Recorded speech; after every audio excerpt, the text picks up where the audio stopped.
Hai hai hai semuanya, salam sehat selalu. Apa kabarnya hari ini? Masih tetap semangat belajar ya? Hari ini kita akan belajar materi kelas 3, tema 7, subtema 1 tentang perkembangan teknologi produksi pangan, pembelajaran 1 dan 2. Adapun tujuan pembelajaran hari ini adalah 1. Siswa mampu memahami tentang luas permukaan benda. Yang kedua, siswa mampu mengetahui gerak dasar mengambang. Yang ketiga, siswa mampu menjaga keselamatan diri saat berenang. Yang keempat, membedakan pola irama pada suatu lagu. Sebelum kita memulai pelajaran, kita terlebih dahulu berdoa menurut agama dan kepercayaan masing-masing. Berdoa dimulai. Berdoa selesai. Nah, pernah nggak sih kalian makan yogurt, tempe, susu, ada keju, nasi, dan juga roti?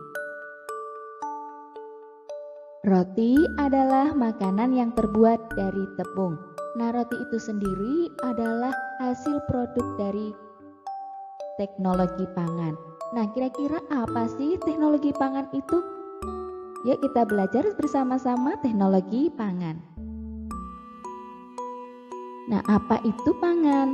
Nah, pangan adalah kebutuhan pokok manusia yang biasanya berasal dari hewan atau tumbuhan yang dikonsumsi manusia untuk memenuhi kebutuhan sumber energi. Lalu kenapa ada teknologi pangan ya? Nah, hasil pertanian dan peternakan tidak dapat bertahan lama. Makanan tersebut mudah membusuk dan tidak dapat dikonsumsi lagi. Nah, cara yang dapat kita lakukan untuk membuat makanan tersebut bisa bertahan lama adalah dengan menggunakan teknologi pangan. Teknologi pangan adalah penggunaan ilmu pengetahuan dan teknologi untuk mengolah hasil pangan sehingga menghasilkan makanan baru dan membuatnya bertahan lama serta tidak cepat membusuk. Bagaimana cara mengolah hasil pangan ya?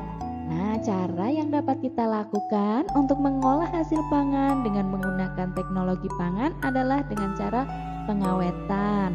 Yang kedua dengan cara pengemasan, dan yang ketiga dengan cara penyimpanan. Nah, apa manfaat penggunaan teknologi pangan? Nah, diantaranya yang pertama membuat makanan menjadi lebih awet. Yang kedua membuat makanan menjadi lebih bernutrisi. Yang ketiga membuat makanan bebas dari penyakit. Yang keempat membuat makanan lebih praktis untuk dimakan. Yang kelima dapat mengurangi sisa bahan pangan. Yang keenam meningkatkan kreativitas produsen pembuat makanan olahan. Yang ketujuh meningkatkan pendapatan produsen mengolah makanan. Nah, salah satu hasil olahan teknologi pangan yaitu roti. Nah, Bu Guru teringat sebuah lagu tentang roti. Lagu tersebut berjudul Rotiku ciptaan A.T. Mahmud. Nah, kalian bisa menyanyikannya dengan mencari lagu Rotiku di YouTube. Nah, lagu Rotiku memiliki pola irama yang berbeda. Pola irama adalah sekelompok bunyi dengan susunan tertentu.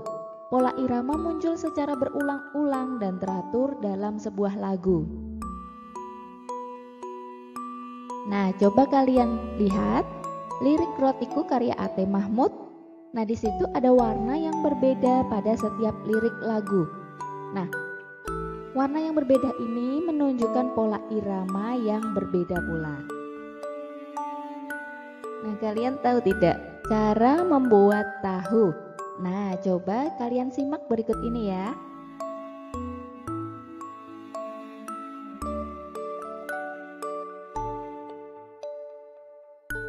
Cara membuat tahu itu cukup mudah. Yang pertama, haluskan dan rebus kedelai. Nah, hasil rebusan disaring hingga tak ada ampas. Kemudian hasil rebusan dimasak lagi hingga menjadi susu kedelai. Setelah diberi cuka dan didinginkan, adonan tahu siap dicetak. Hari ini kita akan belajar tentang luas permukaan suatu bidang. Nah, coba kalian perhatikan gambar kain untuk menyaring tahu. Nah, di sini ada dua kain. Nah, di sini ada kain A dan kain B. Nah, di situ ada kotak persegi warna kuning yang merupakan satuan luas. Nah, di situ persegi merupakan satuan tidak baku. Kemudian kain menutup seluruh permukaan tahu. Setelah tertutup, kemudian diukur dengan menggunakan satuan luas. Maka akan terlihat seperti ini nih, kain A dan kain B. Nah, sekarang berapakah luas dari kain A dan kain B? Kita hitung sama-sama ya. Kain A dahulu. 1, 2, 3, 4, 5, 6, 7, 8. Jadi luas kain A adalah 8 satuan persegi. Nah, sekarang kita hitung yang kain B. Ada berapa satuan persegi ya? Nah, kita hitung sama-sama ya. 1, 2, 3, 4, 5, 6, 7, 8, 9, 10, 11, 12, 13, 14, 15, 16. Jadi luas kain B adalah 16 satuan persegi. Nah, dari contoh tadi cukup mudah ya untuk menghitung luas permukaan suatu bidang. Nah, sekarang coba perhatikan contoh berikut ini. Nah, di sini ada bidang A. Nah, coba hitung luas dari bidang A ini. Nah, luas bidang A adalah, kita hitung sama-sama ya. 1, 2, 3, 4, 5, 6, 7. Jadi luas bidang A adalah 7 satuan. Nah, contoh yang kedua ada B. Kita hitung sama-sama ya luas bidang B. 1, 2, 3, 4, 5, 6, 7, 8, 9, 10. Jadi luas bidang B adalah 10 satuan. Nah, ada bidang C nih. Kita hitung sama-sama lagi ya.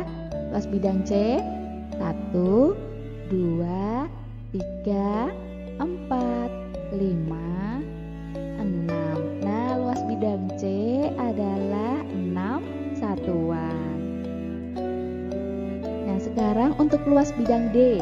Kita hitung sama-sama ya. Luas bidang D-nya 1, 2, 3, 4, 5, 6, 7. Jadi luas bidang D adalah 7. Mudah ya untuk menghitung luas bidang.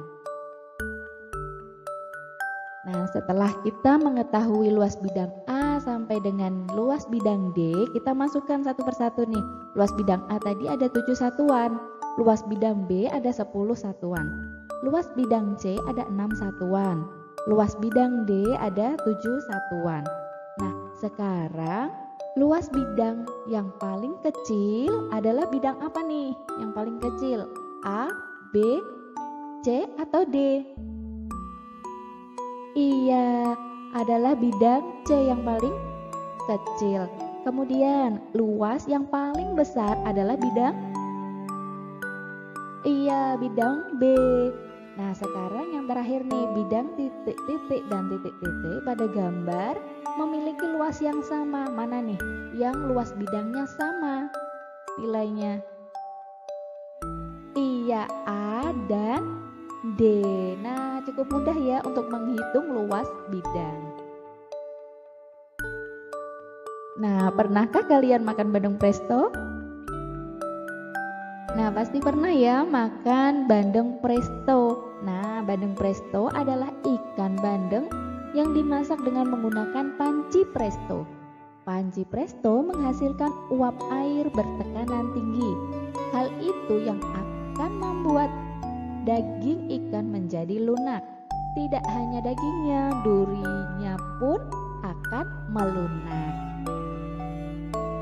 Bandeng presto ini dibumbui dengan bawang putih, kunyit, dan garam. Ikan yang sudah diberi bumbu kemudian dibungkus daun pisang. Setelah itu, ikan dimasukkan ke dalam panci presto yang dapat dikunci rapat.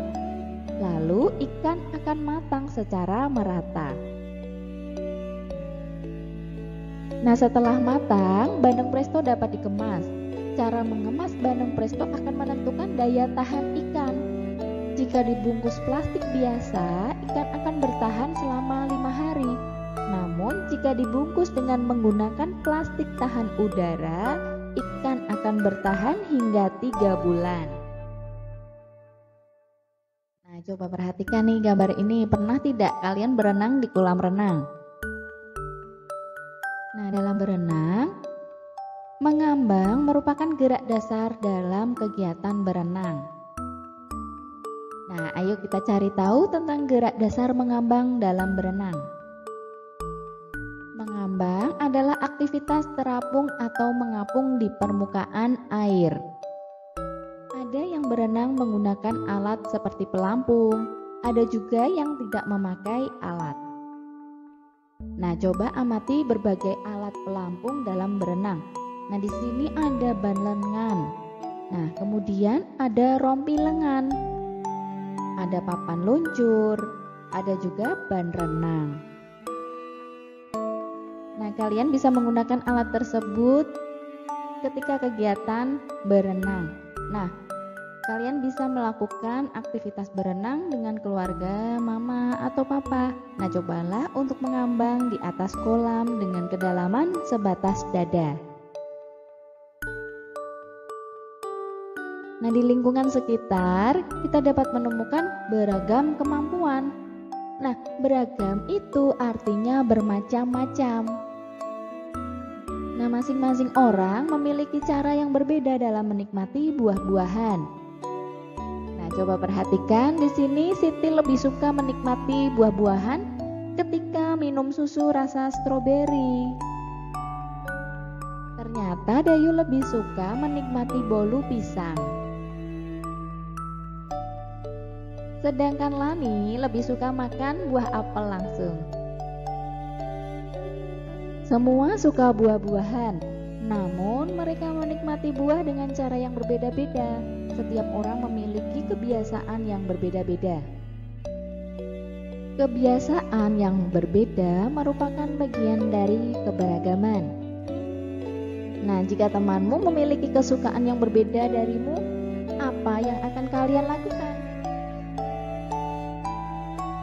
Kalian pasti akan memahami dan menerima perbedaan kesukaan setiap orang.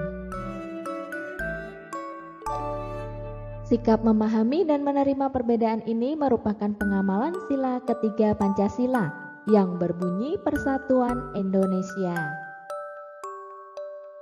Nah, kalian pasti sudah pernah memakan ayam goreng, sosis, kornet, bolu pisang, susu, dan buah-buahan kan? Nah, makanan tersebut merupakan makanan hasil pengolahan teknologi pangan. Sekarang ini sudah banyak sekali hasil pengolahan teknologi pangan, dan kita secara tidak langsung sudah menikmati makanan tersebut.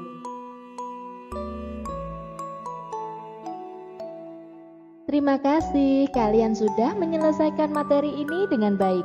Kamu memang anak pintar. Mama, Papa, terima kasih sudah mendampingi Ananda belajar hari ini. Semoga penjelasannya bermanfaat. Sampai jumpa. Bye-bye.